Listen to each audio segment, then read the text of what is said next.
तो आज हम सब पढ़ने जा रहे हैं व्याकरण वाटिका की पुस्तक से कक्षा 8 के लिए शब्द रचना, उपसर्ग, प्रत्यय और समास।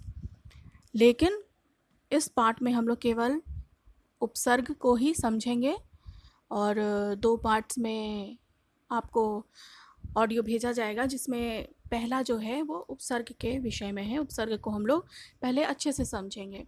तो उपसर्ग पाठ में आपके लिखा है, जो हेडिंग है उसको आप ध्यान से देखिए।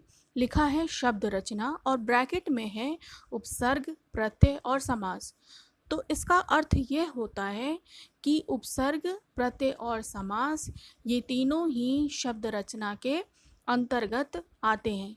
अर्थात तीनों की हम शब्द रचना करते हैं, तीनों को हम बना सकते हैं अलग अलग प्रकार से। तो पिछले भी पाठों में आप पढ़ चुके हैं उपसर्ग और प्रत्यय। एक बार फिर से उसी को हम लोग इस क्लास में भी पढ़ेंगे और थोड़ा और समझेंगे उसके विषय में। तो बेहतर होगा आप इस पुस्तक को या इस पाठ को समझने के लिए अपने साथ पेंसिल या कोई एक कॉपी रख लीजिए, और जो कुछ भी आपको बताया या समझाया जा रहा है उसको आप अगर नोट करते रहेंगे तो उपसर्ग और प्रत्यय समझने में आपको आसानी होगी। तो शब्द रचना के अंतर्गत हम सबसे पहले ये देखते हैं कि जो शब्द हैं वो बनते कैसे हैं। तो आपको समझाया गया है पहले भी कि सार्थक वर्णों के समूह से शब्दों की रचना होती है। तो यहाँ तक आप समझ गए कि सार्थक वर्णों से ही शब्द की रचना होती है। जैसे म, ह, ल, महल। अब महल बोलने के लिए हम ह, ल, म ये नहीं लिखेंगे, ठीक है। तो हमने एक सार्थक शब्द बना लिया। अब उसके बाद शब्द बनाने के बाद हम वाक्य बनाना सीख जाते हैं कि सार्थक शब्दों के समूह से हम वाक्य की रचना करते हैं। उसके बाद इस पाठ में केवल आपको ये ध्यान में रखना है कि किस किस तरीके से हम शब्दों की रचना कर सकते हैं। तो हम उपसर्ग, प्रत्यय और समास, इन तीनों तरीके से हम नए शब्दों की रचना कर सकते हैं। तो जब कभी भी आपको एग्ज़ाम में आता है कि नए शब्द की रचना करिए या नए शब्द बनाकर दिखाइए, तो उसका अर्थ यही होता है कि हम उसमें कभी उपसर्ग जोड़ देते हैं, कभी हम प्रत्यय लगा देते हैं, तो हम नए शब्दों की रचना कर देते हैं इसके अनुसार, ठीक है। तो जो ये शब्द है इसमें हम ये देखेंगे कि जो हमारी हिंदी भाषा है इसमें कई ऐसे शब्द हैं जिनको हम अंशों में तोड़ नहीं सकते, उनके हम टुकड़े नहीं कर सकते। अब जैसे कोई शब्द हो गया बूढ़ा, नीति, आचार, ऐसे कोई शब्द हैं जिनको हम अलग अलग तोड़ नहीं सकते। अब बूढ़ा शब्द है, उसके हम टुकड़े नहीं कर सकते, ठीक है। लेकिन जो ये मूल शब्द हैं उनमें कुछ शब्दांश जोड़ के, शब्दांश मतलब शब्द के कुछ खंडों को जोड़कर हम नए शब्द हम बना सकते हैं। और आज जो हमारा हिंदी शब्दकोश है, जो हिंदी शब्द का जो भंडार है, वो ऐसे ही शब्दों से भरे पड़े हैं। तो अगर हम कहें कि मूल शब्दों में कोई शब्दांश को जब हम जोड़ देते हैं और नए शब्द जब बन जाते हैं तो उस प्रक्रिया को हम शब्द रचना कहते हैं, ठीक है। जैसा आपके बुक में भी लिखा हुआ है, वर्णों के मेल से बनने वाले सार्थक ध्वनि समूहों को या सार्थक ध्वनि समूह या वर्णों के समूह को शब्द कहते हैं। नए शब्दों के निर्माण की प्रक्रिया को ही व्याकरण में शब्द रचना कहा जाता है। शब्द रचना 3 प्रकार से होती है। तो मूल शब्द के पहले अगर कोई शब्दांश जुड़ता है तो वो उपसर्ग कहलाता है, और मूल शब्द के बाद कोई प्रत्यय के बाद अगर कोई शब्दांश जुड़ता है तो वो प्रत्यय कहलाता है। और जब दो अलग अलग सार्थक शब्दों को जोड़कर बनाया जाता है तो फिर वह समास के अंतर्गत आ जाता है। तो आपको ध्यान ये रखना है कि अभी हम लोग केवल उपसर्ग के विषय में समझेंगे, ठीक है। तो हिंदी भाषा में शब्दों की रचना कई प्रकार से की जाती है, सब आप जानते ही हैं कि कई तरीके से अब हम हिंदी भाषा में शब्दों को हम बना सकते हैं। और इनमें से एक विधि है शब्द के आरंभ में या अंत में कुछ शब्दांश को जोड़ दिया जाता है तो नए शब्द बन जाते हैं। शब्दांश मतलब शब्द का अंश, एक छोटा टुकड़ा जो शब्द नहीं कहलाता है, अंश होता है वो शब्द का। इसी तरह और प्राप्त नए शब्दों के अर्थ में नवीनता देखी जा सकती है जब हम उस शब्दांश को मूल शब्द के पहले या मूल शब्द के बाद हम उसको जोड़ते हैं, जो नया शब्द हमें प्राप्त होता है तो उसमें नवीनता देखी जाती है, उसके अर्थ में भिन्नता देखी जाएगी। जो मूल शब्द का अर्थ था शब्दांश जुड़ने के बाद उसके अर्थ में परिवर्तन आ जाता है। अब एक उदाहरण देखिए, जैसे हार शब्द है, ह पे आ की मात्रा र, तो हार में जब हम आ, बड़ा आ वाला उपसर्ग जोड़ेंगे, चाहे हम उसके साथ प्र हम जोड़ दें शब्दांश या फिर हम वी या सम जोड़ें, तो इनमें हमको क्रमशः अलग अलग नए नए शब्द मिलेंगे। और इन शब्दांशों को हम कहाँ जोड़ रहे हैं? मूल शब्द के पहले, मतलब ये उपसर्ग बनाने की प्रक्रिया हो रही है। तो मूल शब्द हमारा है हार, और उस हार शब्द के पहले हम कौन सा शब्दांश जोड़ रहे हैं? आ, प्र, वी, सम। तो इनको जब हम जोड़ेंगे तो हमें क्या प्राप्त होगा? आ शब्दांश जोड़कर आहार, फिर प्र जोड़ेंगे अगर हम हार के साथ तो हो जाएगा प्रहार, फिर वी हम जोड़ते हैं तो हो जाएगा विहार, और सम जोड़ते हैं तो हो जाता है समहार। शब्द प्राप्त होते हैं। जो ये शब्द हैं अब हमें जो प्राप्त हुए, ये अपने मूल शब्द के अर्थ से बिल्कुल भिन्न हुए। अब हार के अर्थ से पूरी तरह अलग अलग हैं। अब हार अगर कोई शब्द है तो इसके दो अर्थ आप समझते हैं, एक होता है पराजय, हार जाना, और दूसरा हार मतलब फूलों की माला। लेकिन जब हमने इनमें शब्दांशों को मूल शब्द के पहले जोड़ दिया और नए शब्द बना लिए तो इनके अर्थ में भिन्नता आ गई। आ को हम हार के साथ जोड़ते हैं तो ये आहार बनता है और जिसका अर्थ होता है भोजन। फिर उसी हार मूल के शब्द के साथ जब हम शब्दांश जोड़ते हैं या उपसर्ग जोड़ते हैं तो बन जाता है प्रहार, जिसका अर्थ होता है चोट। फिर यदि हम हार वी को जोड़ते हैं वी शब्दांश के साथ तो बनता है विहार, जिसका अर्थ होता है भ्रमण करना। तो ये तीनों ही जो अर्थ हैं आप देख रहे होंगे, इसके मूल अर्थ से भिन्नता आ गई इसमें। तो उपसर्ग को जब हमने मूल शब्द के साथ जोड़ा तो शब्द के अर्थ में भिन्नता आ गई, शब्द के अर्थ में परिवर्तन आ गया। वे शब्दांश जो किसी शब्द के आरंभ में जुड़कर उसके अर्थ में परिवर्तन या विशेषता ला देते हैं उन्हें उपसर्ग कहते हैं। तो ये है आपके उपसर्ग की परिभाषा। उपसर्ग में मूल शब्द में पहले हमें शब्दांश को जोड़ना पड़ता है जिससे उसके अर्थ में, उसके मूल अर्थ में परिवर्तन हो जाता है और यही उपसर्ग कहलाता है। तो अब मैं कुछ आपको उदाहरण ऐसे ही ओरल बताने जा रही हूँ। आप चाहे तो उसको अपने पेंसिल से लिखते जाएंगे तो आपको समझने में थोड़ा और आसानी होगी। अब जैसे एक शब्दांश है परा या उपसर्ग, शब्दांश समझ लीजिए उपसर्ग, ठीक है। अभी यहाँ पर जो शब्दांश की बात हो रही है वो उपसर्ग है और परा ये हो गया आपका उपसर्ग। अब परा को हम जोड़ते हैं मूल शब्द जय के साथ, जय, ज या जय, तो जय का अर्थ होता है जीत। अब परा प्लस जय तो क्या शब्द बना? पराजय, जिसका अर्थ होता है हार। परिवर्तन आया ना, जय का अर्थ होता है जीत, लेकिन जो उपसर्ग जोड़ा गया पराजय उसके अर्थ में भिन्नता आ गई। फिर एक और उदाहरण देखिए, सम उपसर्ग है और मूल शब्द है मोहन, जो कि किसी का नाम भी हो सकता है। अब इसको जब हम जोड़ते हैं मोहन मूल शब्द के साथ तो नया शब्द हमें प्राप्त होता है सम्मोहन, और जिसका अर्थ हो जाएगा मोहित कर लेने की कला या मोहित करने वाला, ठीक है। तो शब्द के अर्थ में परिवर्तन आया।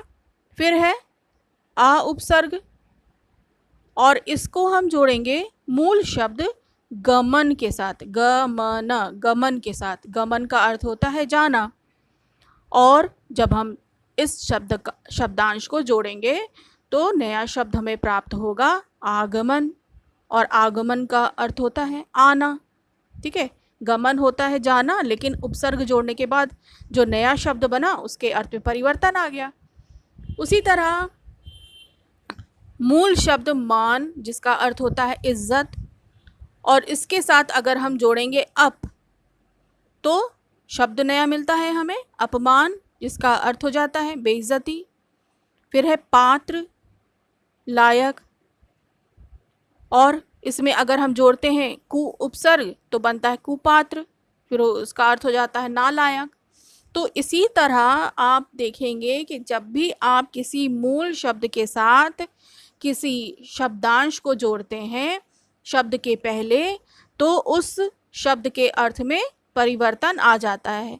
एक ये भी पहचान है, एक ये भी नई बात है उपसर्ग को समझने या उसको पहचानने में, कि उपसर्ग में जब हम किसी मूल शब्द के साथ किसी शब्दांश को जोड़ते हैं तो उसके अर्थ में परिवर्तन आ जाता है, और ये परिवर्तन आपको उपसर्ग की पहचान कराता है। लेकिन जब आपको पढ़ाया जाएगा तो उसमें आप ध्यान दीजिएगा कि प्रत्यय में शब्दांश को जोड़ने पर कोई खास परिवर्तन नहीं दिखता, लेकिन उपसर्ग में दिखाई देता है। शब्दांश जोड़ने के बाद शब्द के अर्थ में बिल्कुल से परिवर्तन आ जाता है। अब उसके बाद आगे हम ये देखेंगे कि हिंदी भाषा में 3 प्रकार के उपसर्ग प्रचलित हैं। पहला है संस्कृत के उपसर्ग, फिर दूसरा है हिंदी के उपसर्ग, फिर है विदेशी उपसर्ग। अब विदेशी उपसर्ग जो है ये है इसका क्षेत्र विस्तृत है, क्योंकि विदेशी है तो विदेशी है तो कई देशों से संबंधित होंगे ऐसे शब्द, तो एक एक करके इसको हम समझेंगे। सबसे पहले हम देखेंगे संस्कृत के उपसर्ग को। एक बात और ध्यान देने वाली है, अगर आपसे पूछा जाए कि उपसर्ग को कितने भागों में बांटा गया है तो आप उसको 3 भागों में बटा हुआ दिखा सकते हैं। मुख्यतः उपसर्ग के 3 भाग होते हैं, संस्कृत के उपसर्ग, हिंदी के उपसर्ग और विदेशी उपसर्ग। तो सबसे पहले हम देखेंगे संस्कृत के उपसर्ग को। तो अब ये संस्कृत के उपसर्ग क्या है?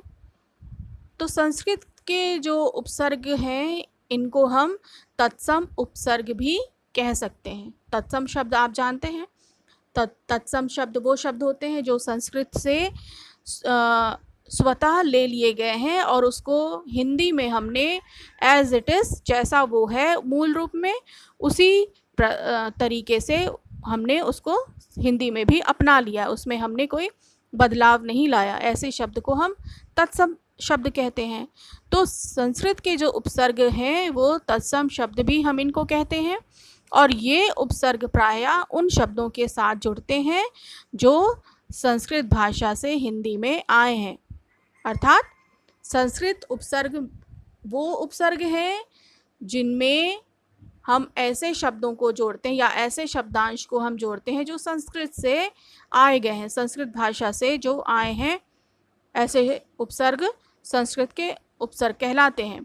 तो जो संस्कृत भाषा से हिंदी में आए हैं, जैसे आचार, ठीक है, तो आचार मूल शब्द है, उसके साथ अगर हमने अति शब्दांश जोड़ा तो शब्द बनेगा अत्याचार। और मूल शब्द लभ के साथ अगर हमने दुर उपसर्ग जोड़ा तो बन जाएगा दुर प्लस लभ दुर्लभ। तो ये हो जाएगा आपका संस्कृत का उपसर्ग। ठीक है, उसी तरह अगला हम देखते हैं कि हिंदी के उपसर्ग क्या हैं। तो हिंदी के जो उपसर्ग हैं, तो हिंदी के उपसर्ग को हम तद्भव उपसर्ग भी कह सकते हैं। इनका प्रयोग प्रायः हिंदी शब्दों के साथ किया जाता है। संस्कृत के उपसर्ग को हम तत्सम उपसर्ग जैसे कह सकते हैं, तो उसी तरह तद्भव उपसर्ग हम कहते हैं हिंदी के उपसर्ग को। तो तद्भव शब्द कौन से शब्द हैं जो संस्कृत से तो लिया गया है लेकिन उसको बदलकर उसका रूप हिंदी कर दिया गया है। ठीक है, जैसे तत्सम शब्द हुआ कर्ण और उसका तद्भव रूप हुआ कान। तत्सम शब्द हुआ हस्त तो उसका तद्भव रूप हुआ हाथ। तो ये है तद्भव शब्द। तो ऐसे शब्द तद्भव के, ऐसे मूल शब्दों में जब उपसर्ग को जोड़ा जाता है तो वो हिंदी के उपसर्ग में आ जाते हैं। इनका प्रयोग प्रायः हिंदी शब्दों के साथ किया जाता है। जैसे उपसर्ग है अध और मूल शब्द है जला, अध जला, ठीक है। तो जला जो मूल शब्द है उसका तो अर्थ होता है जला हुआ, लेकिन जब अध हम जोड़ते हैं जिसका अध उपसर्ग है उसका अर्थ होता है आधा, अध जला मतलब आधा जला। कु उपसर्ग के साथ चाल, चाल तो कैसी भी हो सकती, अच्छी भी हो सकती, बुरी भी हो सकती, लेकिन जब हम कु उपसर्ग हम जोड़ देंगे तो बन जाता है कुचाल मतलब बुरी चाल। बिन मांगे, ठीक है, बिन उपसर्ग है और मूल शब्द है मांगे, तो इसके साथ जो नया शब्द बना वो है बिन मांगे, ठीक है। तो मतलब बिना मांगे।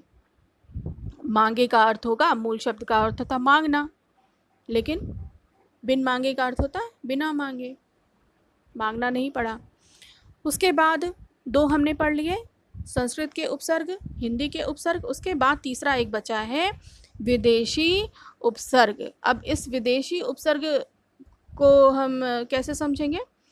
इन शब्दों को आगत उपसर्ग भी कहा जाता है। आगत क्यों? क्योंकि ये बाहर से इनको लिया गया है, विदेशी भाषा से इनको हमने अपनाया है। ये हमारे देश के नहीं है, हमारे भारत देश के नहीं है, दूसरे देशों के ऐसे शब्द जिनको हमने अपने हिंदी भाषा में एज इट इज़ ले लिया, जैसे ये मूल रूप में है उनको हमने वैसा ही स्वीकार कर लिया है। ये हैं विदेशी उपसर्ग।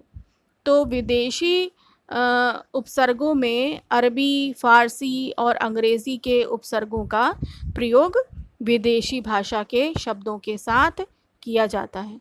तो इसमें आपको अंग्रेज़ी भी मिल जाएंगे शब्द, अरबी, फ़ारसी भी मिल जाएंगे, ठीक है। और भी बहुत सारे जब आप पढ़े होंगे आगे के पाठों में शब्द रचना के अंतर्गत, तो आपने देखा होगा कि और भी बहुत सारे विदेशी शब्द हैं जिनको हमने अपनाया है अपनी हिंदी भाषा में। तो इस प्रकार के शब्द भी हिंदी में प्रयोग किए जाते हैं। जैसे अब कोई विदेशी शब्द है, जैसे मूल शब्द है समझ, उसके साथ हमने उपसर्ग जोड़ दिया ना, तो शब्द बन जाएगा ना प्लस समझ, ना समझ। समझ मतलब समझ होना किसी के अंदर, लेकिन ना समझ मतलब समझदारी ना होना, नादान होना। फिर है हम उपसर्ग के साथ मूल शब्द सफ़र अगर हम जोड़ें, हम सफ़र बन जाएगा। फिर सब उपसर्ग को अगर हम इंग्लिश वर्ड इंस्पेक्टर के साथ जोड़ते हैं तो बन जाता है सब इंस्पेक्टर। तो ऐसे और भी बहुत सारे विदेशी शब्द हैं जिनको हम अलग अलग शब्दांशों के साथ जोड़ेंगे तो अलग अलग नए नए शब्दों की रचना होती जाएगी, ठीक है। तो इसके पहले जो है हमने सीखा है कि उपसर्ग क्या है और उपसर्ग की रचना कैसी होती है। तो ध्यान रखिएगा हमेशा कि उपसर्ग मूल शब्द के पहले लगते हैं। कभी हमेशा बच्चे जो हैं कंफ्यूज होते हैं उपसर्ग और प्रत्यय कि किसको मूल शब्द के पहले लगाते हैं और किसको मूल शब्द के बाद में लगाते हैं। तो दोनों में ही मूल शब्दों का प्रयोग होता है, चाहे वो उपसर्ग हो चाहे वो प्रत्यय हो। केवल अंतर केवल इतना है कि मूल उपसर्ग में शब्दांश मूल शब्द के पहले लगता है और प्रत्यय में मूल शब्द के बाद में, उसको हम पीछे से ऐड करते हैं, शब्द लिखने के बाद ऐड करते हैं। और उपसर्ग में जब शब्दांश जुड़ते हैं तो अर्थ में बिल्कुल परिवर्तन आ जाता है, शब्द बिल्कुल नया हो जाता है, उसके अर्थ में आपको भिन्नता दिखाई देगी। अब कुछ जो शब्द हैं संस्कृत के उपसर्ग वाले, इनको हम थोड़ा एक बार हम थोड़ा देख लेते हैं कौन कौन से ऐसे शब्द हैं जो संस्कृत उपसर्ग के अंतर्गत आते हैं। जैसे उपसर्ग है आ, अब इसको हम जोड़ेंगे मूल शब्द अभाव के साथ, तो क्या बजाएगा? जैसे आ को अगर हम जोड़ते हैं मूल शब्द ज्ञान के साथ तो बन जाएगा अज्ञान, और इस उपसर्ग का जो ये शब्दांश है इसका अर्थ होता है अभाव या नहीं। ठीक है, तो ज्ञान के साथ अगर हमने उपसर्ग जोड़ा है तो बन गया अज्ञान। ज्ञान नहीं है, ज्ञान समझ नहीं है। अब पवित्र मूल शब्द के साथ अगर हम जोड़ेंगे उपसर्ग को तो बनता है अपवित्र, मतलब पवित्र नहीं है।